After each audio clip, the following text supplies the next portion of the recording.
From the beginning, he was different. His head grew larger than other children's. In a small peaceful village, amidst clay huts and swaying palm trees, a child was born, a boy named Chibukem. From the beginning, he was different. His head grew larger than other children's. Yet, in the arms of Ngozi, the boy's mother, he found love. Her arms were his shield, her heart his refuge. Days became months, months became years, and soon the whispers began. It is a curse. Some women murmured, something is not right. The men muttered. Villagers avoided them. The market became a place of silent judgment. They whispered anytime they see her. Children run away whenever they see him. The little boy struggled to walk, his fragile frame burdened by the weight of his head. He could not crawl. He would just sit there and be watching. Yet, the mother never let him fall. She whispered courage into his small ears. My son, you are strong. Even his father, Okezi, could not bear the shame. The whispers of curse and laughter from other men at the village workshops grew too heavy. One night, he said to his wife, I cannot continue. I cannot face them. I cannot watch him like this. And so he left, slipping quietly into the night, leaving mother and son behind. Alone, Ngozi carried on. Her courage never wavered. Her love was the only shield between her son and a world full of fear and misunderstanding. Every whispered curse, every avoided glance, every hand turned away, she bore it all. Then one day, a traveler arrived in the village. A kind, gentle woman kneeling to meet the child's eyes. For the very first time, someone truly saw Chibukem. Someone came to him as not a curse. Someone could feel him as a human being. She touched him for the very first time ever in his life.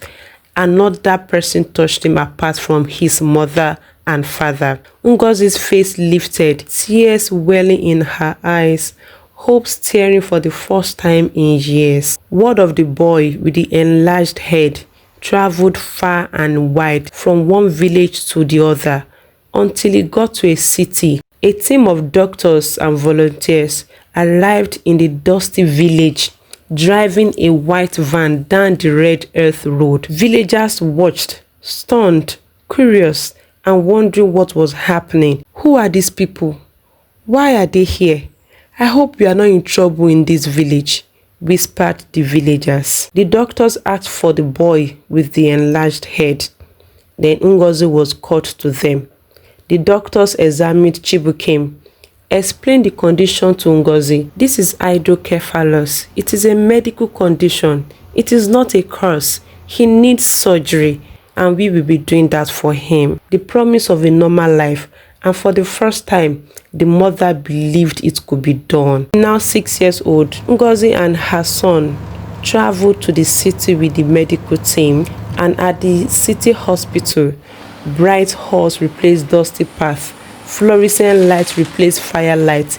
Fear gripped her heart, yet she held him tightly.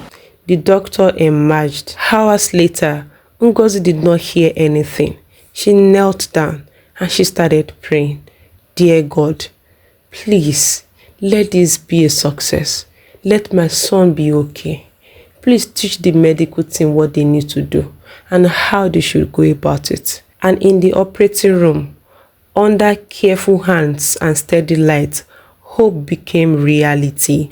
Hours later, the doctor emerged, a gentle smile on their face. The procedure was successful. Ngozi sits with Chibukem on the hospital bed, his body balanced, his smile shy but full of life. Ngozi was full of joy, holding him close, staring at him like this is a miracle. My son, you are a miracle. When Ngozi and son returned to the village a year later, the village square was alive with awe and celebration. Chibukem walked confidently, wearing neat traditional clothes. Ngozi held his hand, radiant with happiness, looking beautiful and even younger than before. One late evening, as the sun melted behind the hills, someone knocked on Ngozi's door. She opened it and froze. Okezi, thin and older, eyes full of regret. I heard they healed him, he whispered. He looked at his son, who stared back with innocent curiosity. Ngozi, I was weak. I ran. I failed you. Please let me come home. Please forgive me. Her heart carried too much history, but it also carried forgiveness.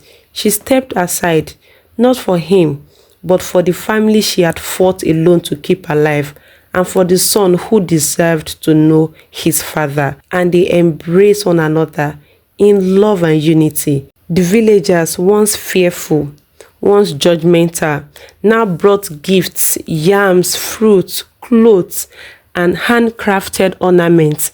Children ran freely, elders clapped, music and laughter filled the Red Earth village. Knowledge and compassion had arrived, but it was the mother's love and the boy's courage that truly changed hearts. Weeks later, the NGO returned to educate the village and neighbors under the shade of the great Udala tree. Men, women, and children listened attentively. Chibuke's journey was never just about one boy. It was about courage, compassion, and the transformative power of knowledge. It was about a mother who refused to give up, a father who returned, and a village that learned to sit with their hearts. And in the end, the boy who was once feared became a symbol of hope, of life, and of the strength that lies within love.